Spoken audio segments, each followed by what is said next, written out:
Autoline After Hours is brought to you by Bridgestone. Your journey, our passion. This is Autoline After Hours with John McElroy, episode 183 for February 15th, 2013, inside the Ford C-MAX Energi. Watch Autoline After Hours live at Autoline.tv every Thursday at 6 p.m. Eastern Time or 2300 GMT. You can subscribe to this podcast for free by searching for Autoline in iTunes, Stitcher, or by following the links on our website. Mr. De Lorenzo. Gianni, how are you? I'm doing good, man. It's been a good week. Yeah, it has been. Yeah. It's been very good. And we got to say hi to this guy. Todd Lassa is joining us, too, from Automobile. So, gentlemen. Good having you back, Todd. Good to be here. How long's it been now? 2 months? Yeah. Cool. Late November is when I started. Yeah. The switch from Motor Trend to automobile. Yes. How's the commute? You hate it, right? No, I don't hate it because, A, it's not my own car. And it's actually not that bad. Would I like a shorter commute? Well, maybe. But if nothing else, I get to, learn a little bit more about each car I drive. That's true. Yeah. The more time, more seat time, the more you learn about them. Hey, one thing, a couple of things I wanted to talk about. I think this is a seminal week for the automotive industry because I'm saying we're seeing two new technologies debuting or about to debut that I think are transformational on Autoline Daily this week. I did a piece on this new kind of, I don't want to call it a spark plug, but I will just so everyone understands. It's developed by the supplier company Federal Mogul. Instead of a 1 millimeter gap like in a normal spark plug and, you hear that little snap, snap, snap, this thing shoots out what looks like lightning bolts. It's some sort of ionized charge. Here, Ben's got it up there. And that's the other amazing thing. You can touch the spark. It doesn't do anything to you. Whereas if you tried that with a spark plug, it would knock you on your ass. And the thing that I found so interesting about this is instead of running a stoichiometric air-to-fuel ratio of roughly 15-1, they're saying you can go to 30-1. And instead of doing 20% EGR or something, they're saying like 30, 40% EGR. So I find this fascinating. And, if you go back just a little over 100 years ago, maybe a little bit more than 100, the spark plug was introduced. They used to use glow wires instead of spark plugs. So this thing that Federal Mogul's got is not going to show up until around 2017 or so. But nonetheless, I think this is the beginning of the end of the spark plug. Well, I'm glad it's not going to show up till 2017. I'm still getting used to the fact that you don't have to change the ones in your current car until you get to, 100,000 miles now. Right. And then the other transformative technology that Chevrolet announced this week is that there's this little vent in the back of the new Corvette that they open and close using shape memory alloys. And I find that intriguing because, to my knowledge, this is the first application of this kind of technology in a production car.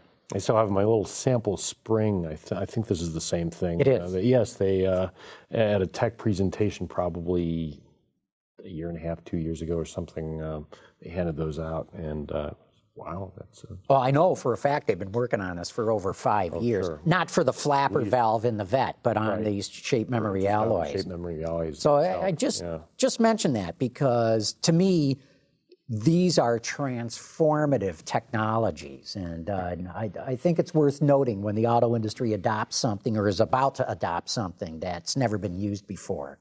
Well, they should come up with a name for that spark generator. They should come up with something. Yeah, they remember, Federal Mogul owns Champion spark plugs. So they don't like me saying, hey, this is the end of the spark plug. They go, no, we're going to build millions for years to come. And they are. But they're calling it ASIS, which is... come on. Yeah, Corona ignition, automotive Corona ignition system. Whatever. Yeah, come on. Come up with a name. Ford came up with EcoBoost, which is just direct fuel injection and turbocharging, and you know, they probably didn't think 2 minutes about it. Now everyone, you know, it's done pretty well as a brand. Right. But they better come up with something besides that. Well, I think that was certainly a Jim Farley thing, the EcoBoost name, and they weren't.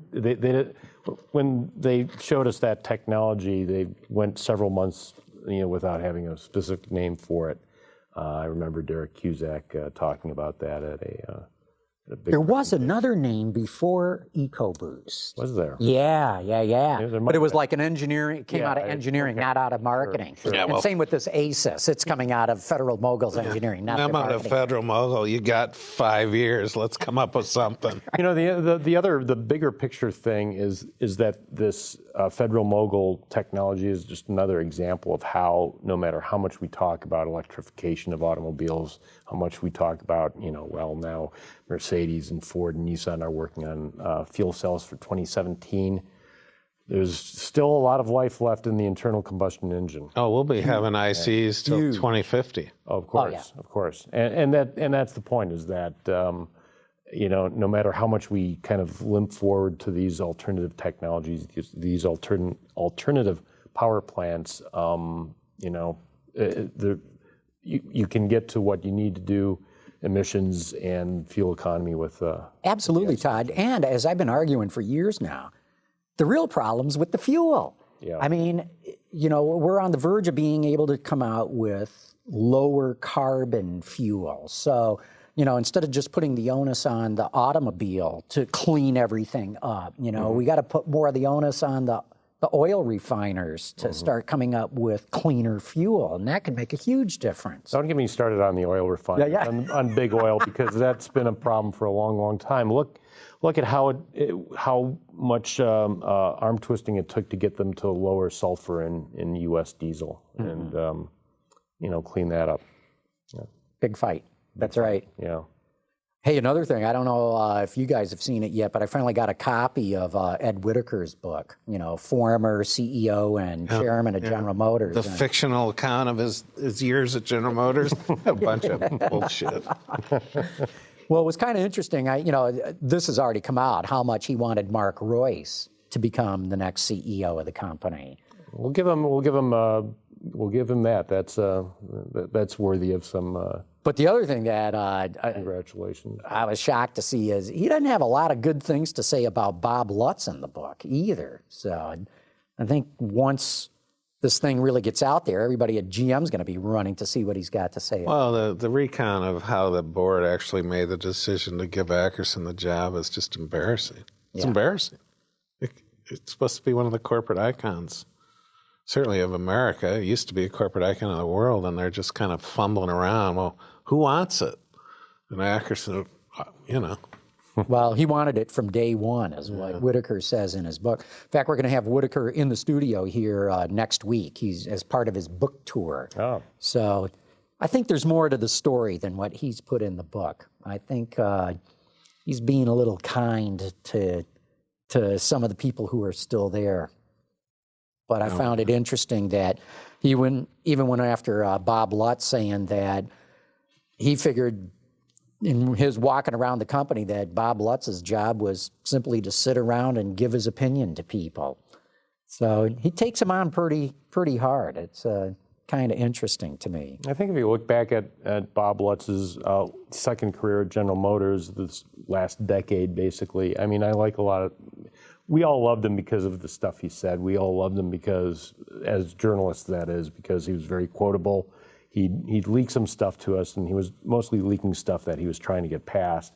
But he also wanted to try to get a lot of stuff done in a short period of time. I think he knew he wasn't going to be there for a terrible, great amount of time. Even though it was. So something like, well, he was, but I mean, the rush to get that Pontiac Solstice out is what hurt that car. If they had taken the time to do with that what Mazda did with the Miata, they might have had a viable Miata competitor, even though that's a low volume segment anyway, but still, it would have been a good kind of halo for them. Well, I think Glutz still gets credit for straightening out the product development mess at GM. Agreed, exactly. Hugely. Yeah. I mean, you can't criticize the guy for, and he did it pretty quickly too. No, and I think on balance, having him at GM that last decade was much better than not having him at GM, and they need someone like him always near the top. Even just to say things, just to say you're doing this wrong. I think he was well known for going into boardroom meetings or into executive meetings and cutting through the clutter and saying, "Look, this is BS. You're doing this wrong." So, well, it's the smartest two things Rick Wagner did. One, get GM engaged in China, and two, bringing Lutz in. Yep. Although I think the China credit may actually go to Jack Smith. Well, yeah. Wagner's predecessor. Wagner executed it. Yeah, he did. Right. Peter, what do you make of Chevy's new advertising tagline? You wrote about that this week. Yeah, I wrote about it this week. I was disappointed. I mean, there's some good little visual bits in it, but generally, I don't think it's a heroic Chevrolet campaign. To me, a Chevy campaign, a great Chevy campaign, should be heroic and powerful and almost a call to action for the country. This one's quiet, it's kind of quirky, and it's almost like you're asleep at the wheel. And, even the theme, Find New Roads, it's like we've given up, energizing you and urging you to do great things. Just go out and find your own roads. It's just something, there's a disconnect. It's not a powerful statement. No, and I talked about there's kind of an undercurrent in advertising today that I just think it's lacking. Automotive advertising is really lacking right now. We had this period of retro cars, and we still have a lot of retro cars around. The Mini Cooper, the current Camaro's got a lot of 1969 Camaro Qs in it.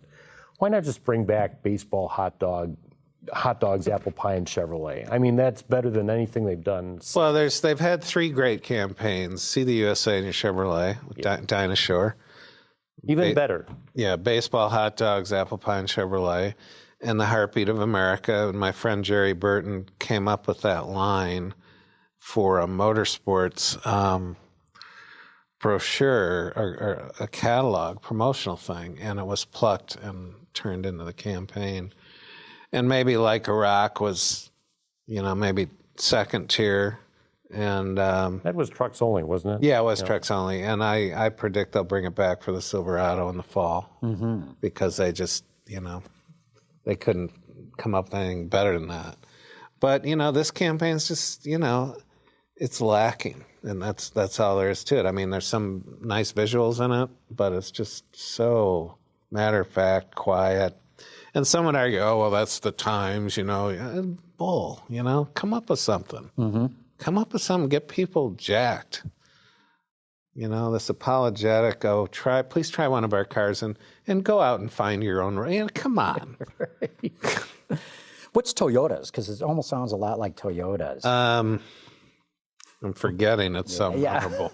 I've got it on my phone somewhere. It's, Let's Go Places. Yeah. Oh, there's a good one too. Yeah. Finding roads so we can be going places. I mean, there's another example of retro. Bring back, what a feeling Toyota. I mean, way better than anything they've done recently. Before Nissan changed Datsun to Nissan in the U.S., which I don't necessarily agree that they should have, they had one of the great ones, We Are Driven. Oh, yeah. It was great. Yep. I mean, Datsun was hot back then. It was. So...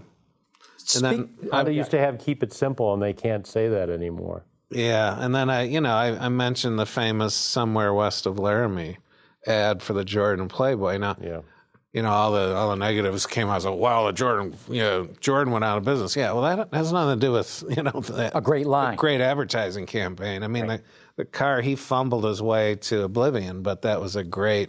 Sure, and think about it. It doesn't mention cars. It doesn't mention roads. It just suggests somewhere west of Laramie. Yeah, somewhere west of Laramie, there's a hot girl driving a cool car, and this cowboy's riding next to her. I mean, what more do you need, That's right. One other thing that I wanted to touch on Subaru's going to be showing a diesel CVT Outback at the Geneva show. And I know you're not a fan of CVTs, and I don't think any enthusiast repeat that is. slowly again, John. A Subaru diesel CVT. VT. Wow. Yeah, I almost missed that because my wife messaged me Zoom Zoom. She mentions that. Oh, well, Zoom Zoom's a great tagline. It's a great tagline, yeah. Diesel is good news, though, I think. I mean, I don't know. I don't think they're going to sell that well, but I think we're going to get a push because of CAFE. And, you know, if you look at the Chevy Cruze diesel that And Ram announced today Ram diesel for the 1500 Ram. And then think of all the, exactly. Think of all the, certainly all the General Motors models that could take that 2-liter diesel. Right. Think of how much you could expand the 3-liter V6 diesel in the Chrysler line. So I think we're going to get a push just because of CAFE. Americans aren't necessarily ready for it well, if gas is $3.25 a gallon, diesel is usually at $3.75 at that point. But once you get up to $4, they tend to be much closer together. But again, you know, I keep saying, you know, diesels typically get about 30% better fuel economy. Mm-hmm. So unless the price of diesel is more than 30% than gasoline, mm-hmm. you're coming out ahead. Mm-hmm. And but Not people only don't that, do the math, or they don't know that they have to add 30% to figure out whether it's worth it or not. I drove diesel Volkswagens this year and last year to the Chicago Auto Show, and up in this part of the country, the great thing is you don't have to stop for fuel along the way. You can usually make it both ways on a single tank on one of those cars. And in cold weather, who wants to get out and pump gas? True. I think you're wrong, though. I think they're going to sell better than you think. I don't know what you think. I hope you're right. But I mean, you know, this gets back to the whole thing about anytime we write something at automobilemag.com about the stereotypical diesel stick-shift station wagon, we get readers saying, oh, that would sell like hotcakes. Well, no, it would just sell to you, me, and maybe 4 other people, and that's it. That's true. So we'll see. But we do have impeccable taste in cars. We do have impeccable taste in cars. Unfortunately, a lot of our neighbors don't. So I see you guys just drove the Cayman S. We did. I didn't drive it myself, but yes, we've driven it.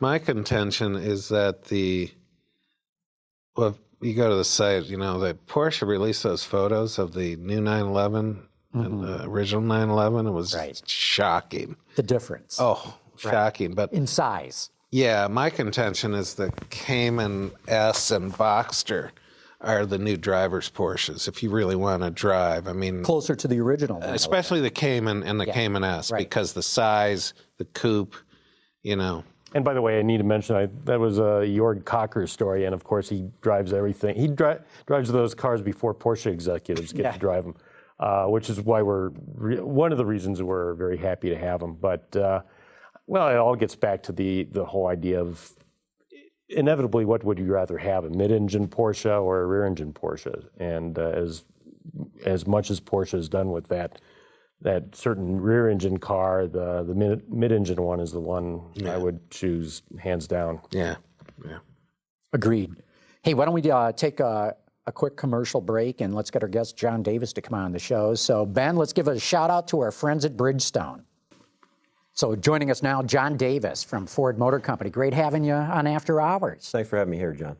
Now, we've been promoting you as the chief engineer of the C-MAX, but you do a whole lot more than that at Ford. Yeah, so I actually have responsibility for all the small cars at North America. So it includes the Fiesta, the Focus, as well as the C-MAX products. And so Focus, Fiesta, C-MAX, what else? Or is that it? Within that, those are the primary brands. And of course, we've got our performance models like our ST on Focus, and we'll be introducing our ST on Fiesta later this year. And then within C-MAX, we've got 2 different products, the hybrid and the plug-in hybrid we call C-MAX Energi. Well, tell us a little bit about the ST Fiesta then, because I don't think any of us have been in that car yet. We've been in the Focus ST and love it. Yeah, so if you love the Focus ST, you're going to really enjoy the Fiesta ST. It brings, again, a lot of the styling cues that the Focus ST has, and of course our EcoBoost powertrains as well. So whereas today the Focus ST has the 2-liter EcoBoost, about 252 horsepower, we're going to use the 1.6-liter EcoBoost in the Fiesta. Mated to a nice 6-speed transmission. You'll get about 197 peak horsepower. It's a lot of fun to drive. And of course, in a very light car, very powerful engine, makes for a lot of fun. Power to weight is a little bit better in the Fiesta? A little better. I actually like the balance of the Fiesta ST just a bit better than the Focus. But either car are great fun to drive. Of course, great to look at. And we load them up with great technologies and Recaro seats, so you can't go wrong. It's a lot of fun. So does that mean the Fiesta ST will be quicker than the Focus ST? Well, I'll let you guys decide which one you... You must have some internal 0 to 60 times. We do, but we let you guys decide. You're going to stay internal, obviously. Exactly. He forgot them on the way over. Yeah. It's funny how that works. When did it come out, the Fiesta ST? Yeah, so this summer, the Fiesta ST will be hitting showrooms. Cool. What's the lead color on the Fiesta ST, since on the Focus it was that yellow? Yeah, so our new color for the Fiesta ST will be molten orange. Molten orange. You'll see the same color actually in Europe. So we're trying to launch globally with the same unique colors. Molten, not molting orange. That's correct. Okay. Molten. Have you guys ever thought about putting the new 1-liter in a motorcycle? Well, we don't make motorcycles. I know, but were we to expand our automotive capabilities, sell them the 1-liter? There might be people looking at it, but we're going to obviously look at it in terms of what we can do with it in our small car lineups. Maybe a new Formula Ford or something. Yeah, exactly. That'd be cool. That'd be really cool, actually. And we will launch the new engine. We call it the Fox internally, but it's the 1-liter 3-cylinder EcoBoost we will be launching in Fiesta later this year as well. Of course, that's going to be our fuel economy lead. We take a great small car, and get well over 40 miles per gallon. So we're very excited about offering that in our lineup too. What's the horsepower on that? So it's about 123 horsepower. Okay. And again, when you made it to 5-speed manual, which is what we plan to offer here in the States initially, I think it's going to be a great product for customers that are seeking not only something that gets great fuel economy, but it's also very fun to drive. It'll be manual only? Right now, that's the way we're going to... You said initially, that's where I was going, because Americans don't buy manual transmissions, or very few of us do. They don't, but surprising in our Fiesta product, we're actually running somewhere between 20 and 30% of manual transmissions. Which, really? Yeah, that's unheard of. And so from that standpoint, we think, again, this will be a good combination. Allows it to still be a pretty reasonable price, and pricing, of course, will be announced much later this year. Mm-hmm. But I think it's going to be a great package for somebody who's looking for something like that. Go back to that take rate, because there's hope yet. There's hope. This is amazing. I want to say the take rate for manuals in the total American market is less than 10%. Right. Now that's including everything into the kitchen sink. I'm sure if you looked at C-class cars, the take rate's probably higher, but I can't believe Ford's ever had anything close to that. Yeah, and one of the things I think we see with Fiesta particularly is obviously it's a very price-sensitive segment. It's our entry product in the showroom. And so from that standpoint, people are driven to look at a lower cost solution for themselves as buying a product like a Fiesta. And again, from that standpoint, you can get a great car at lots of great features and technologies, and some of them are searching out for an even lower priced entry model, and Fiesta provides that. Well, with Fiesta, you have several higher trim levels that kind of pushes that car up into closer to $20,000. So are these mostly? Are you getting a lower take rate on those high trim levels as a result? Not a lower take rate, but most of the is that volumes, where the manuals are coming from, is at the low end then? Some of them are at the low end, but we also offer them in the mid-series as well. And then, of course, the ST performance models. I mean, that's actually helping to boost our manual transmission take, both for Focus and for Fiesta, because that's the way we're going to offer those powertrains is manuals exclusively. Remind me which automatic you have in the Fiestas. So Fiesta carries what we call our DPS6, our dual clutch power shift, just like in Focus. So it's really the same fundamental box, a little bit different hardware internally, but It's the same architecture that serves both the Fiesta product and the Focus today. Americans getting used to a dual clutch must be part of the reason you're selling more manuals, though. Or the higher take rate. Yeah, I think from the standpoint of, we've had some education we've had to go through with our customers in terms of the dual clutch. And obviously it operates a bit differently than the conventional automatic. It's not as smooth as it's not as smooth, and we had our own learning curves that we had to progress through on both the Fiesta and the Focus product. We made a lot of improvements in terms of the smoothness of calibration, the shift events, even the launch capability. And so from that standpoint, we're closing the gap between, I'll call it traditional automatic performance and the dual clutch. But it's still an ongoing program, basically. Sure. Yeah. But part of the reason, of course, is you went with dry dual clutch, exactly. not a wet clutch, which the people who supply the wet clutch keep telling me Ford's got to change its opinion about this. Yeah. Well, we like it.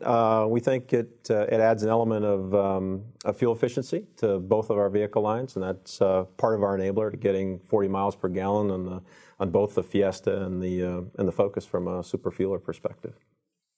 Speaking of economy, yeah, how about the C-MAX?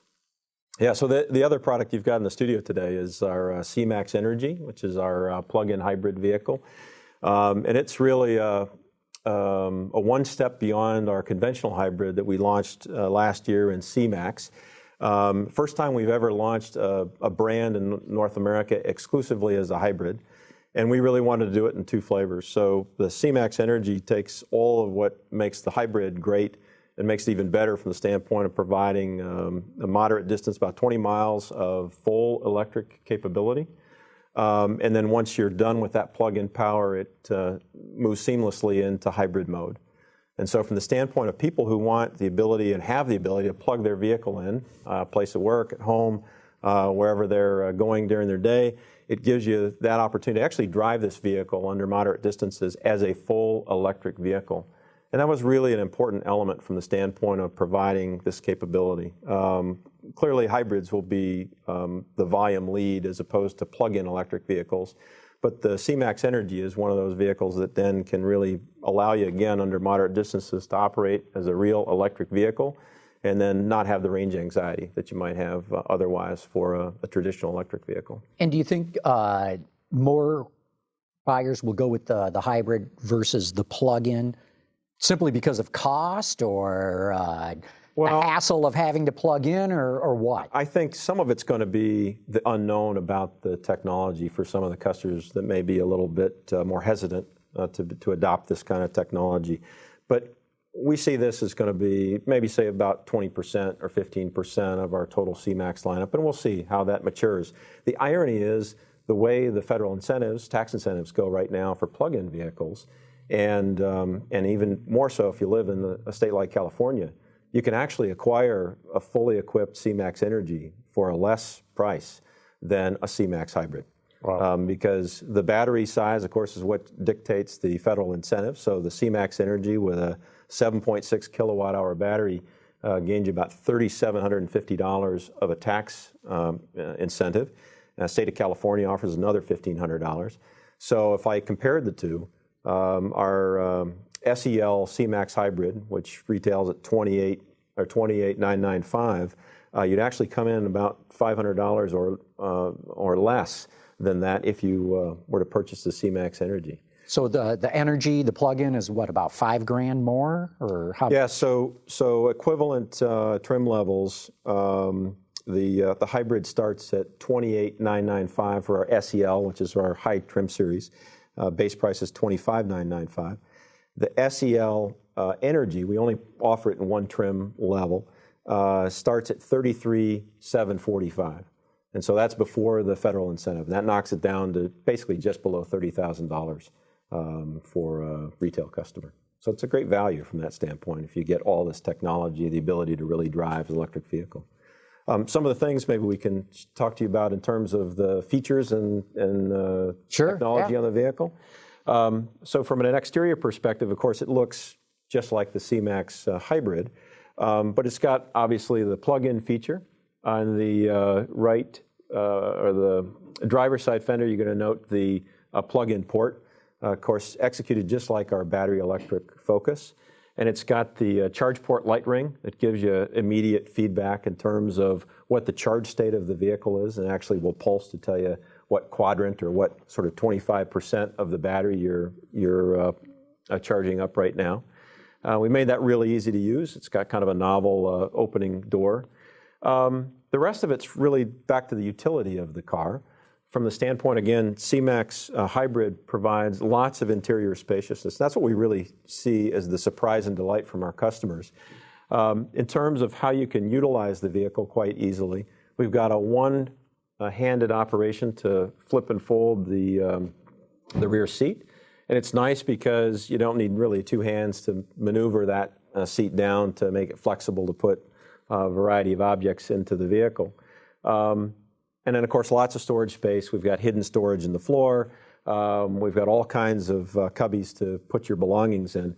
But the other part, relative to the interior spaciousness, this vehicle has almost 100 cubic feet of passenger volume. And really, that's more like large car volume. What people are surprised by is the C-MAX rides on the footprint of a 5-door Focus. And yet it has interior volume that feels like a much larger vehicle. Because it's so much taller, right? Because it's taller, and because of the way the seating position is now, you're a little more upright. You're a little more in what we would call the command seating position, as opposed to a lower passenger car cockpit seating position. And that really does give you a spaciousness and airiness inside the vehicle that's unlike traditional small cars. And that's what people are almost most impressed by, is that they didn't realize they could be this comfortable, have this much room in a car that's really this small and this maneuverable. The rest of the features are how we've provided the feedback and what we call HMI elements back to the customer. And this is also what we provide on the hybrid as well. We've got a dual screen cluster. We've got added technology in the center stack for My Ford Touch and the sync system. Also dual zone electric climate control. All of those features are standard as a part of the C-MAX Energi and available in the C-MAX Hybrid. The nice thing is you've got lots of feedback as well. One of the things that we wanted to do when we executed our hybrids, including both the base car and the Energi, was continue to include our DNA from the standpoint of the performance capability of the vehicle. So you're going to notice this doesn't drive, say, like a Toyota or Prius. It drives like a small, sporty, fun car. At the same time, if you want to get the best fuel economy out of it, we provided some coaching features within the cluster. So on the left-hand side, you can see elements that give you real-time feedback in terms of how you're doing from a driving style perspective. Features like a braking coach that every time you come to a complete stop, it'll give you some instant feedback around how much energy you've actually recaptured through the regenerative braking system. And in the right-hand side of the cluster, you'll actually see our growing leaves that we first introduced with our 2010 Fusion Hybrid. And that's really our eco guide. And what that does is over a 30-minute loop, it actually will show leaves growing on a series of vines to give you a quick indication of, are you driving efficiently? When you start driving a little more maybe spiritedly, those leaves will fall away and they'll actually come off the vine. It gives, again, that customer a quick indication. There's all kinds of ways to set up that information as well. The other thing on the C-MAX Energi is a way to actually progress through 3 different states of how to use the plug-in power. And we have a switchable feature in the bottom of the center stack. It's really our EV button. It allows you to progress between 3 different states. EV Auto, where it's really let the brains of the vehicle figure out how to use that plug-in power. EV Now, which is drive it essentially as a fully electric vehicle. We've got great capability. You can run up to 85 miles per hour in EV mode. As we said, you get about 21 miles of plug-in distance to drive. And then EV Later. And EV Later is a great feature from the standpoint of, again, not having that range anxiety as a traditional fully electric vehicle. You can drive as a hybrid for hundreds of miles. Then you might get to an area where you now want to drive as a full electric vehicle, switch it over to EV Now, and now you can deploy or utilize that plug-in power. Was that an issue that you really had to discuss with the EPA? I thought at first they didn't want this switch where you, the driver, could control when you use electric power or not. Not so much the EPA, but there are some certain criteria around the onboard diagnostics OBD requirements that we've worked out with CARB associated with the button and the switchable conditions. But it's one of those great features that really allows you the best flexible use of that plug-in capability to sort of use it when you want to and not be mandated to utilize your plug-in power immediately off plug and out of your garage. Because we know some people are going to want to have flexible use of that plug-in capability. Well, and that feature comes in really handy in towns like London where you have restrictions on using gasoline-powered cars in the city itself. That's kind of where that comes from, isn't it? You, at one point, at what point did you decide that the C-MAX would be, the conventional gas-powered C-MAX would not be sold in the U.S.? I think that was a pretty brilliant decision. Yeah, that was early in the after really the plan was to incorporate this into the cycle plan from a North American perspective. It was almost from the beginning. But you guys flipped on that, because I was over in Europe driving the C-MAX and the Grand C-MAX, and there was no talk whatsoever of it. In fact, we were only going to get the Grand C-MAX, and it was going to be not a hybrid at all. Yeah, and then 6-7 months later, boom, the company squashed those plans and came out with what you got. Yeah, really at the onset of the program, we looked at as a two-product strategy. One was going to be the Grand C-MAX, and we were going to look at that as branded as a C-MAX from a North American perspective, and then utilize the C-MAX Hybrid and the C-MAX Energi under that nomenclature to offer the 5-door version or 5-passenger version exclusively as a hybrid product. And the reason we changed our plans on that were twofold. One was in the lower price 7-seater segment, we didn't see the growth taking off like we expected. At one point in time, we thought this is a great opportunity to get in sort of below the $25,000 price segment with a 7-seater, and yet we were starting to see not as much pull in the marketplace from the other competitive products. In fact, some competitors actually exited the market as we were still in our development stages of really federalizing the Grand C-MAX for North America. The other piece that we looked at it from the perspective of, it looked like there was more opportunity in the hybrid segment than we thought in the more conventional segment. And so we actually turned our tables a little bit and decided, let's put our capacity investment towards exclusively the hybrid products. So really from the get-go, we'd always planned for the 5-passenger version, the smaller vehicle, to be a dedicated hybrid vehicle, sort of have its own unique silhouette. And again, the Grand was sort of that, maybe we can find our way in the small, lower-priced 7-seater segment. Well, it's that own unique silhouette portion that I think is the brilliant part, and that's that you've now identified the Ford C-MAX in North America as a hybrid in the same way that people who don't know cars know a Toyota Prius is a green car in some way. I mean, that must have been part of the thinking, obviously. Well, yeah, clearly Toyota is a successful entrant ahead of us, gives us some cues as to what might work. But the other thing that's important to draw on C-MAX to utilize this, because we could have, of course, hybridized a Focus. But part of that issue, when we get back to having that roominess and airy feel within a small car, our small cars can be an inhibitor for a lot of our customers in North America who don't want to downsize too much. And so it provides a great blend, again, for customers feeling like they're not getting into such a small car, but also having a unique body style that sets it apart from other vehicles in our showroom. And the other thing it does is allows us to not have so much overlap within our own product lineup, because the C-MAX has, if you just look sort of at overall interior spaciousness, it's about 20%, say, larger than a Focus 5-door, and about 20% smaller than an Escape. And so again, it's about not wanting to take away from the strength of our other products in our lineup, yet provide something new, and again, not end up with that inhibitive level that maybe some of our customers look at and say, no, I don't want to downsize too much from a small car from a North American standpoint. This vehicle, though, has been criticized, too, for not getting anywhere near the fuel economy label on it. Is there anything that you guys can do about that? So we're listening to our customers. Obviously, we've heard the public discussion as well from Consumer Reports, and even EPA has commented. And we agree with EPA. The hybrids, from an industry perspective, not just Ford, are likely going to see greater variability in the fuel economy that the customers might observe.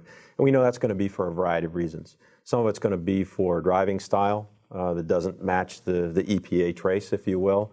Some of it's going to be for conditions where they'll prompt the engine to come on. Obviously, the great thing about the energy savings in a hybrid is being able to run with the engine off for a period of time, run on that battery power, and then also recapture energy through the regenerative braking systems. And so as you get into colder temperatures or extreme warm temperatures, you're going to drive the engine for cabin comfort for the customer. And then the other element we know is that engine break-in periods and tire break-in periods, they're actually going to be a little longer on a hybrid product because the engine's not running as much. So if I'm expecting a 1,500-mile or 2,000-mile cycle to get to engine break-in, it's actually maybe as much as twice as long on a hybrid vehicle to get to that same engine runtime, depending on how you're utilizing it.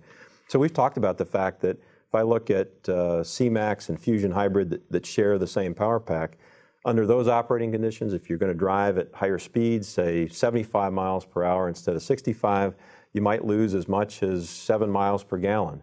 If you drive in conditions that are colder, say 40 degrees ambient as opposed to, say, 70 degrees Fahrenheit, you might lose as much as 5 miles per gallon. Same thing in engine and tire break-in. New vehicle versus one that's broken into, say, 5,000 or 6,000 miles, you may see about a 10% improvement. And of course, on a 45 or 50 mile per gallon targeted vehicle, that could be as much as 5 miles per gallon as well. So we see customer feedback, obviously some indicating that they're getting less than the label fuel economy. Others have described getting fuel economy equal to and even above the label. I think that's what we've experienced in the past as well with our prior hybrids. And we have been discussing and working with the EPA to understand, what are the testing protocols that may need to change as a result of hybrid technologies. Hey, it's probably a good time for us to get to some questions from the audience here for the rapid fire part of the show. Ben, let it rip.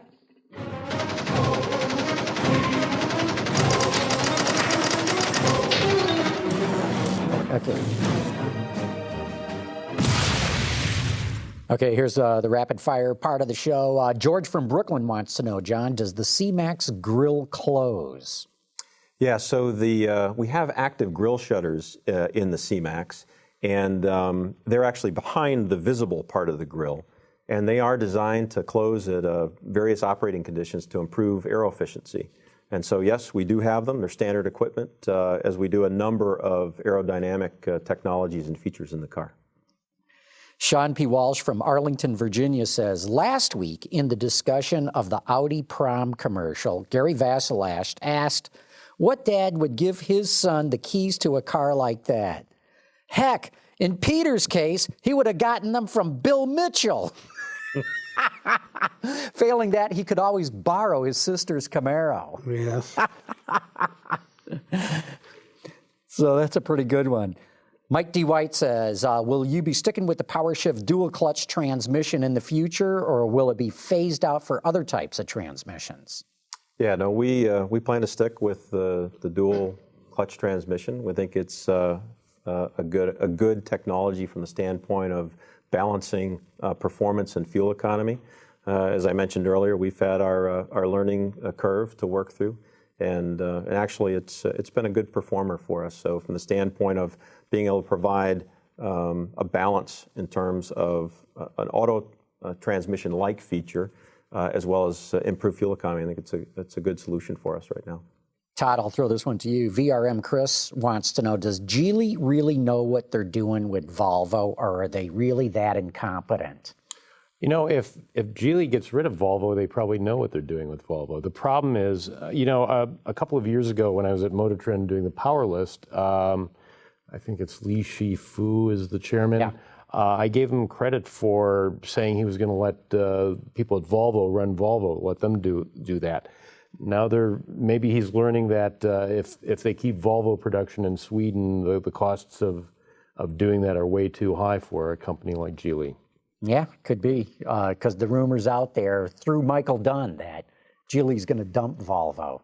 Yeah, and I know Michael, and he usually knows what he's talking about. I don't know if I believe him on the Buick situation. I don't either, because he also said that SAIC, Shanghai Automotive Corporation, is going to buy Buick. I'm not sure if I go with that one either. Yeah. But like you said, Michael's, when it comes to China, he knows what he's talking about. He certainly does.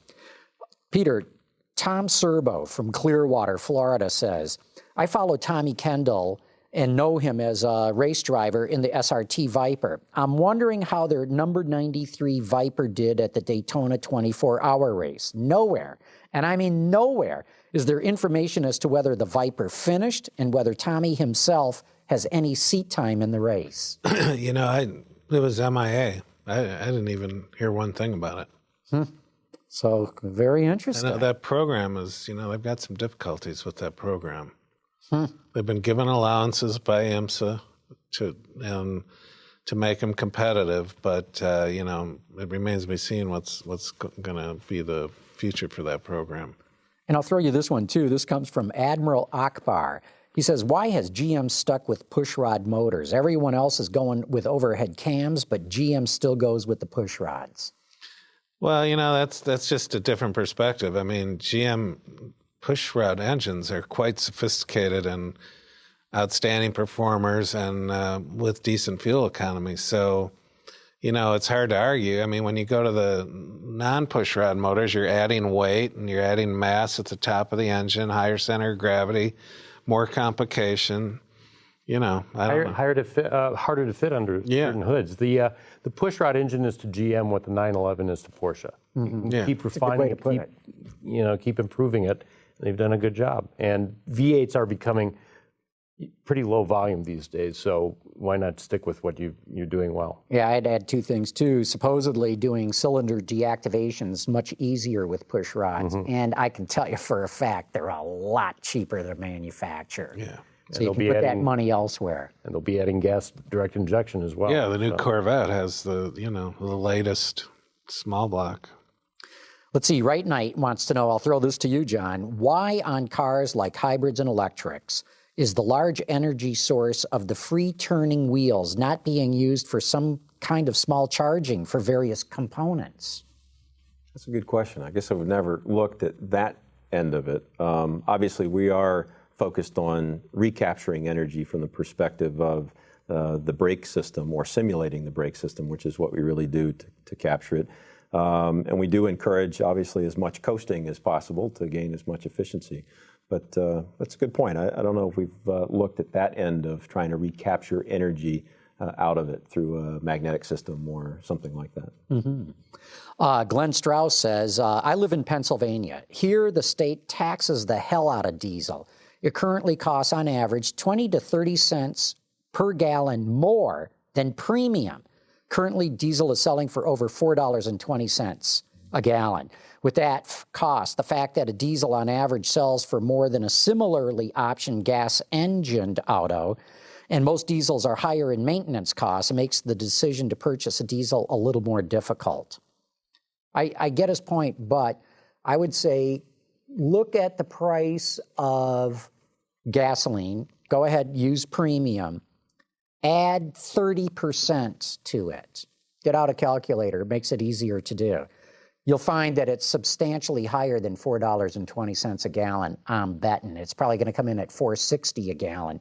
So you're really coming out 40 cents a gallon ahead with a diesel. But he does have a good point. The upfront cost of a diesel is higher. Yeah, the cost of cleaning up diesel these days is, I've heard, as high as, it's as costly as doing a new hybrid, for example. So that's why, for example, the Chevy Cruze comes in at $26,000, a pretty well-equipped Chevy Cruze with the diesel. But, that raises a question. We've talked about Chrysler and GM getting into diesels.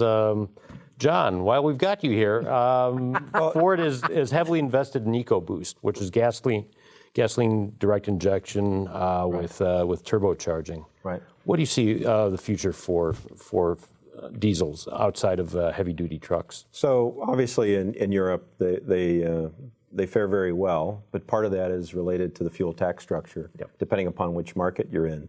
That Chevy Cruze example you brought up is a great one, because for the same $26,000, you can actually have a C-MAX hybrid. And so from that standpoint, from the standpoint of how it's equipped, as well as the overall interior spaciousness and flexibility, I guess my contention is right now the value is still better from the standpoint of the limited application of the hybrid, given what appears to be competitively the cost of including the technology for diesel and the emissions treatment. Longer term, that may change. I think part of that's going to be, what is our energy policy? What does our tax structure longer term look like for fuels? And does the payback period look better from a customer perspective? The thing is, the hybrids are at their best in city situations and short, a lot of stop and go driving, and diesels kind of come to life on those long trips. I don't know. So I've got to think that obviously you guys are looking at it for the United States. Well, and of course the EcoBoost technologies, and I know you guys talked about them before, are very much like 2/3 of the diesel technology that exists, right? They're high pressure fuel injection, direct injection, and they're turbocharging. And from that perspective, may not be overall as completely efficient from a combustion perspective, but from the standpoint of including those same kinds of technology at an affordable price from a manufacturing perspective and what the customers will bear. I mean, we realize that there's some pressure from the standpoint of we still have to have a reasonable return on the technologies we incorporate in our products. While customers say they're seeking out fuel economy, quite often they're not necessarily willing to bear the full cost of those technologies that come into the vehicle. I'd say two things, though. Next year, Europe goes to Euro 6, which gets very close to Tier 2 Bin 5. Right. Europe will start using the exact same emissions technology that we do. That's going to give a tremendous amount of scale to that technology and drive down cost. Right. Secondly, I'd say, I'll bet you that Chevy Cruze gets better real-world fuel economy than the C-MAX. Well, that may be a challenge. I'm talking combined. I'm talking combined. This is the one thing in my experience is the new lithium-ion hybrids miss the mark by a wide margin. And I believe it's because they can probably get through the EPA test, the FTP 75, on pure electric power or with a lot more electric assist than the old lithium or nickel metal hydride batteries could.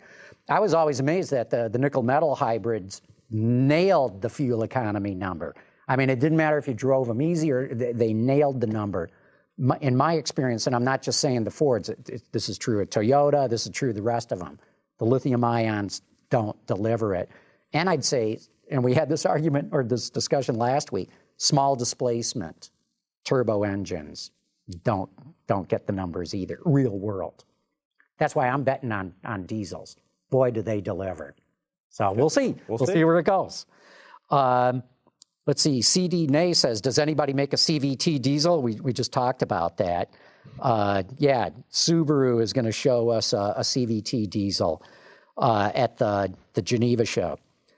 Brian Young, Peter, wants to know, he says, BMW unveiled the 3 Series GT. Isn't this the question or the answer to a question nobody asked? Yet another one, yes. I don't know. I mean, the 5 Series GT was kind of an abomination, but they just didn't get enough. I will grant that the 3 Series GT looks better, but I don't know. That's more of a European car than a North American car. The European customer, and it's also another example of BMW, just like Mercedes and Audi, wanting to get into every little subsegment possible. Absolutely. I mean, they just are insatiable for every niche. They will cover every niche they can. Hobo Bob, and I'll throw this to both you, Todd, and Peter, because I don't know the answer to this. Hobo Bob wants to know, what does NASCAR use in their windshields and windows? They're obviously unbreakable and fireproof. I'll throw that to you, Peter, because I'm more of an F1 fan. Yeah, it's the backlight's plastic and the side windows are plastic. The windshield is still, I don't know if it's a production piece. I think it is, but they don't shatter. I mean, they they spider web, but they don't seem to shatter. Now, I know the other windows are all plastic, so I don't know what they're using. I thought it was factory windshields, but I thought it was factory windshields too. I don't know. But remember, they've also got steel bar reinforcements. Yeah. That, they just leave an opening for the driver to look out at. Yeah. So that glass has got a lot of support behind it. Yeah. NASCAR would be Fusion. That's out of your purview, I guess. Yeah, I'm sorry, I can't answer that one. I need to clarify the prom comment. Yeah.